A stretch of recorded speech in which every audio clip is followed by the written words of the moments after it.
Hello. So ह्या दिसांनी I was posted in PSM. तर गेल्ल्या बुधवाराक आमकां लेप्रेसी रिहॅबिलिटेशन सेंटर पळोवपाक व्हेल्लें. शांतीवन म्हणटा त्या जाग्यार. सगळ्यांत पयलीं बसींतल्यान देंवतकीर आमी लेप्रेसी हॉस्पिटल पळयलें. मागीर आमी OPD पळयली, पेशंटांची रावपा जेवपाची सोय. इतकेंच न्ही तर कांय लेप्रेसी पेशंट आनी तांची फॅमिली थंयच शिफ्ट जाल्ली. हो रोग मोस्टली सपोज पेशंट दुसऱ्याच्या तोंडार खोंकलो किंवा शिंकलो जाल्यार पातळटा. हांगा पावतकीर आमकां कळ्ळें की हांगा जे जाणटे पेशंट आशिल्ले तांकां तांच्या फॅमिलीन घरा भायर काडिल्लें कारण तांकां लेप्रेसी जालें म्हणून.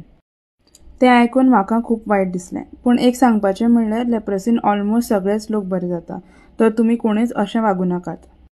ताजे नंतर आमी थंय रावपी एका फॅमिलीक मेळ्ळी, तांचे बद्दल जाणून घेतलें. आमचें सगळें जातकीर आमी दुसऱ्याक रावतालीं. तर खंयच्यान तरी एक माजर येवन म्हज्या पांयार न्हिदलें. तें पळोवन म्हाका खूब बरें दिसलें. मागीर आमचो वचपाचो वेळ जाल्लो. तर हांवें एक याद म्हणून म्हजो व्हिडियो काडपाक लायलो. बसी कडेन वतना आमकां बारीकशें शेत दिसलें. ताजे नंतर आमी बसीर बसलीं. मागीर आमी उलयत गजाली करत आमच्या कॉलेजीन परत गेलीं. Bye bye.